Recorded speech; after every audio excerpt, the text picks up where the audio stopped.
सरदार वल्लभ भाई पटेल जीवन भर लोकतांत्रिक मूल्यों के प्रति समर्पित रहे। उन्होंने कभी भी बहुमत के निर्णय का अनादर नहीं किया। बहुमत न्यूनाधिक सही न हो तो वे अपना मत उसके समक्ष रखते थे, लेकिन अंततः उसके निर्णय के विरुद्ध वे कभी नहीं जाते थे। इसी के साथ सरदार साहब स्थान के योग्य व्यक्ति को पद प्रतिष्ठित करने के लिए दृढ़ प्रतिज्ञ रहते थे और इसमें वे सफल भी होते थे। डॉक्टर भीमराव अंबेडकर को संविधान सभा की प्रारूप समिति का प्रमुख बनाए जाने का कांग्रेस के कई सदस्यों द्वारा विरोध किया गया था। ऐसे सभी लोगों को उन्होंने स्पष्ट उत्तर दिया था, उनमें जितनी योग्यता है उतनी हम में से बहुत कम लोगों में है, जितने कष्ट उन्होंने उठाए हैं उतने हम में से बहुत कम लोगों ने उठाए हैं। इस संबंध में यहाँ 3 ऐतिहासिक प्रसंगों का उल्लेख करना श्रेयस्कर होगा। प्रथम प्रसंग वर्ष 1946 ईस्वी में मद्रास में कांग्रेस दल की विजय के बाद वहां सरकार के प्रमुख के चयन से जुड़ा था। राजाजी और टी प्रकाशम 2 उम्मीदवार थे। ऐसी स्थिति में सरदार साहब ने वहां के विधायकों का मत जाना जो प्रकाशम के पक्ष में था।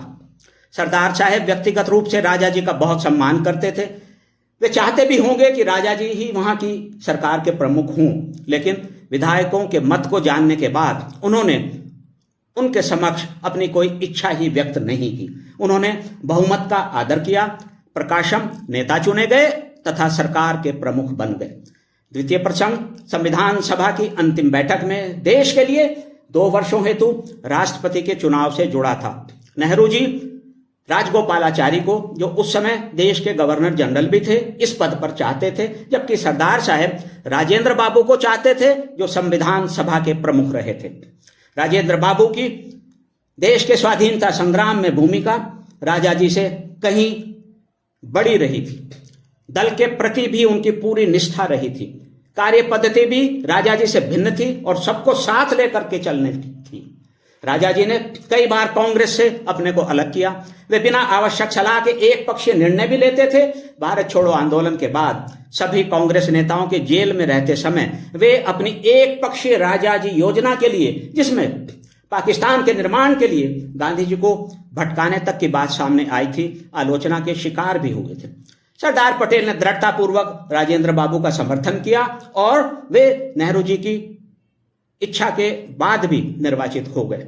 यही बात वर्ष 1950 ईस्वी में भी रही, जब नेहरू जी की इच्छा के विरुद्ध सरदार साहब के समर्थन से पुरुषोत्तम दास टंडन कांग्रेस के अध्यक्ष निर्वाचित हुए।